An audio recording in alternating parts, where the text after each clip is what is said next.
Hey everyone, welcome back to WindowzTech. Want to know how you can set up a local account on your PC? Today, I'll guide you through the steps to set up a local account in Windows 11.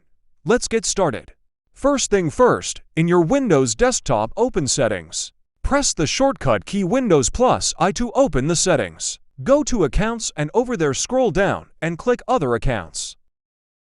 Now to add a local user. Click on Add Account. Now choose account type. A Microsoft window will open, then click on I don't have this person's sign-in information.